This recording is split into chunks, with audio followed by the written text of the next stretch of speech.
आपण शुणुचंती व्यासवाणी। जनगण मन अधिनायक जय हे भारत भाग्य विधाता। पंजाब सिंधु गुजरात मराठा द्राविड उत्कल बंग। विंध्य हिमाचल यमुना गंगा उच्छल जलधि तरंग। तब शुभ नामे जागे तब शुभ आशीष मागे। गाए तब जय गाथा जनगण मंगलदायक जय हे भारत भाग्य विधाता। जय हे जय हे जय हे जय जय जय जय हे। या कुंदेन्दु तुषार हार धवला। या शुभ्र वस्त्रामृता। या वीणा वरदंड मंडित करा। या श्वेत पद्मासना। या ब्रह्माश्रुत शंकर प्रभृति देवै सदा वंदिता। सा मां पातु सरस्वती भगवती। निशेष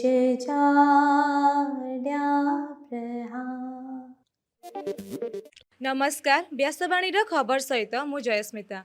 प्रथमे मुख्य खबर। राज्यर विभिन्न विभाग रे खाली थिबा पदवी आगामी 5 वर्ष मध्य पूरण हेब कहिले मुख्यमंत्री। सबु जिले में सुभद्रा शक्ति मेला आयोजित हेब। आसंता डिसेम्बर 17 तारिख रे ओटीईटी परीक्षा अनुष्ठित हेब। 5टी राज्य और केन्द्रशासित अंचल रे स्वतंत्र भोटर तालिका संशोधन बा एसआईआर समय सीमा वृद्धि। अरुणाचल प्रदेश रे एक सड़क दुर्घटना घटी 22 जनक मृत्यु। भारत उपरे 50% शुल्क लगाइला मैक्सिको। भारत और दक्षिण आफ्रिका मध्य चली टी20 मैच रे दक्षिण आफ्रिका विजयी एवं आगामी 2 दिन पर्यंत सारा राज्य रे शीत अनुभूत हेबा नै पाणीपाग विभागर पूर्वानुमान।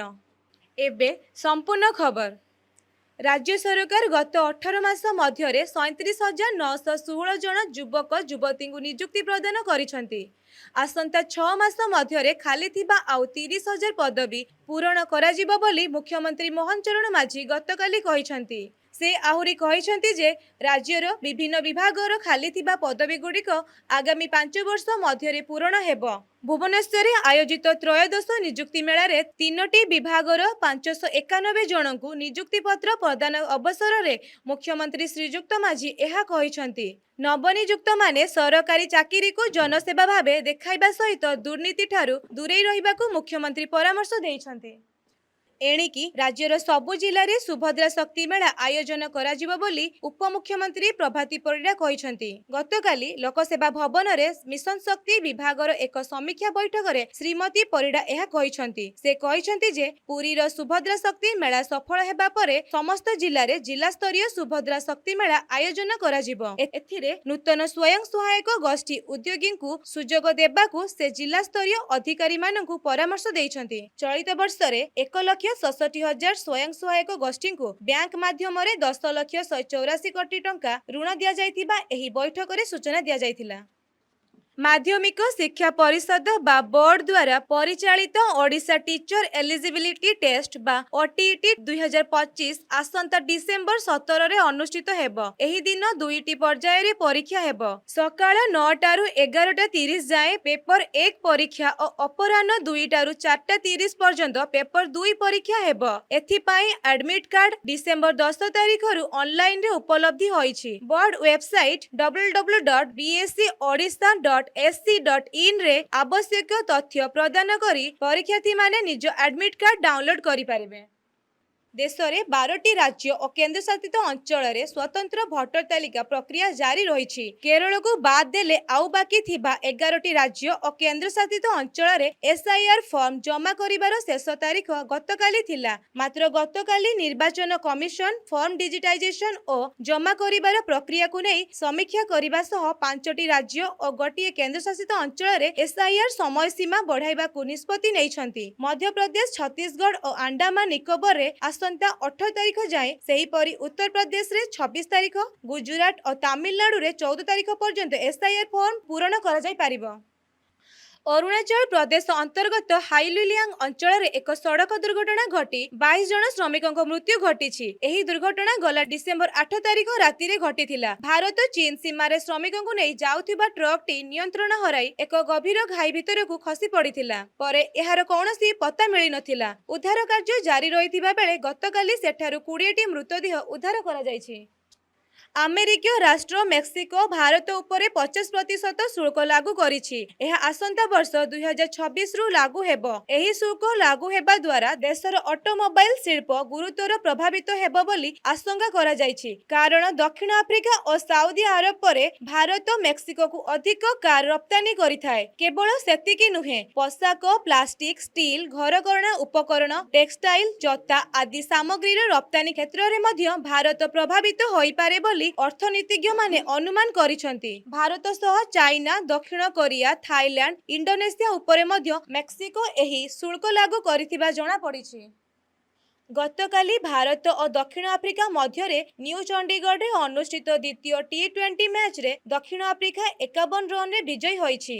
ଏହାଦ୍ୱାରା 5 ମ୍ୟାଚ୍ ବିଶିଷ୍ଟ ସିରିଜ୍ 1-1ରେ ବରାବର ରହିଛି। ଏହି ମ୍ୟାଚରେ ପ୍ରଥମେ ବ୍ୟାଟିଂ କରି ଦକ୍ଷିଣ ଆଫ୍ରିକା 4 ୱିକେଟ୍ ହରାଇ 113 ରନ୍ କରିଥିଲା। ଏହାର ଜବାବରେ ଭାରତ 9.1 ଓଭରରେ 162 ରନ୍ କରି ଅଲ୍ ଆଉଟ୍ ହୋଇଯାଇଥିଲା। 43 ବଲରେ 90 ରନ୍ କରି ବିଜୟୀ ଇନିଂସ ଖେଳିଥିବା Quinton de Kock player of the match ବିବେଚିତ ହୋଇଥିଲେ। ଆସନ୍ତା 14 ତାରିଖରେ ଉତ୍ତରାଖଣ୍ଡର ଧର୍ମଶାଳାରେ ଉଭୟ ଦଳ ମଧ୍ୟରେ ତୃତୀୟ ମ୍ୟାଚ୍ ଖେଳାଯିବ।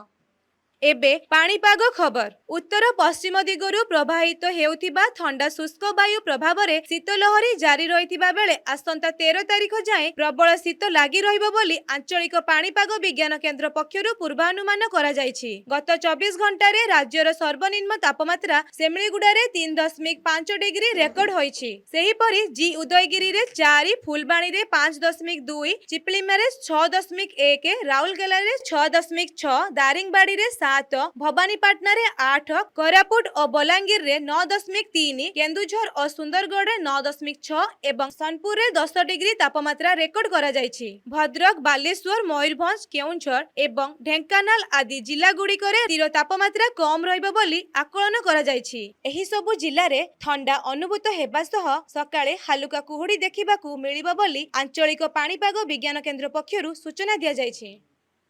ଏବେ ଆସନ୍ତୁ ଶୁଣିବା ଆଜିର ସ୍ୱାସ୍ଥ୍ୟବାଣୀ। ଏଥିରେ ଶୁଣନ୍ତୁ, ଶୀତ ଦିନେ ଥଣ୍ଡା ଓ କାଶ ସମସ୍ୟାର ଘରୋଇ ଉପଚାର ସମ୍ପର୍କରେ। ଶୀତ ଋତୁରେ ଥଣ୍ଡା ଓ କାଶ ହେବା ଏକ ସାଧାରଣ ସମସ୍ୟା। ବିଭିନ୍ନ ଘରୋଇ ଉପଚାର ମାଧ୍ୟମରେ ଏହି ସମସ୍ୟା ଦୂର କରିପାରିବେ। ଦିନକୁ 3ରୁ 4 ଥର ଉଷୁମ ପାଣି ପିଅନ୍ତୁ। ଏହା ଗଳାକୁ ସଫା ରଖେ। ଉଷୁମ ପାଣିରେ ଅଦା ରସ ଓ ମହୁ ମିଶାଇ ପିଇଲେ ଥଣ୍ଡା, କାଶ ଆଦି ସମସ୍ୟା ଦୂରେଇ ଯାଏ। ରାତିରେ ଶୋଇବା ପୂର୍ବରୁ ଉଷୁମ କ୍ଷୀରରେ ଅଧା ଚାମଚ ହଳଦୀ ମିଶାଇ ପିଇଲେ ଥଣ୍ଡା, କାଶ କମିବା ସହ ଶରୀରର ଯନ୍ତ୍ରଣା କମେ। ଗରମ ପାଣିରେ ବାମ୍ଫକୁ ନାକ ଦ୍ୱାରା ଭିତରକୁ ଟାଣନ୍ତୁ। ନାକ ବନ୍ଦ ହୋଇଯାଉଥିଲେ ଆରାମ ମିଳିବ। ଶୀତ ଦିନେ ପ୍ରତିଦିନ 4ରୁ 5ଟି ତୁଳସୀ ପତ୍ର ଚୋବାଇ ଖାଇଲେ ଥଣ୍ଡା ଧରେ ନାହିଁ। ତୁଳସୀ ଓ ଅଦା ମିଶ୍ରିତ ଚାହା ପିଇଲେ କାଶ ଶୀଘ୍ର କମିଯାଏ। ସେହିପରି ଗୋଲମରିଚ ପାଉଡରକୁ ମହୁରେ ମିଶାଇ ଦିନକୁ 2 ଥର ସେବନ କରନ୍ତୁ। ଶୁଖିଲା କାଶଜନିତ ଯନ୍ତ୍ରଣା କମିଯିବ। ଉଷୁମ ପାଣିରେ ଲୁଣ ପକାଇ କୁଳି କରନ୍ତୁ। ଲବଙ୍ଗ, ଡାଲଚିନି, ଅଦା ଓ ତୁଳସୀ ମିଶ୍ରିତ କାଢା ପିଇଲେ ପ୍ରତିରୋଧକ ଶକ୍ତି ବୃଦ୍ଧି ହୁଏ। ତେବେ ଉପଶମ ନ ମିଳିଲେ ଡାକ୍ତରଙ୍କ ପରାମର୍ଶ ନିଅନ୍ତୁ। ଆଜିର ଖବରକୁ ଏଇଠି ରଖୁଛୁ। ନମସ୍କାର।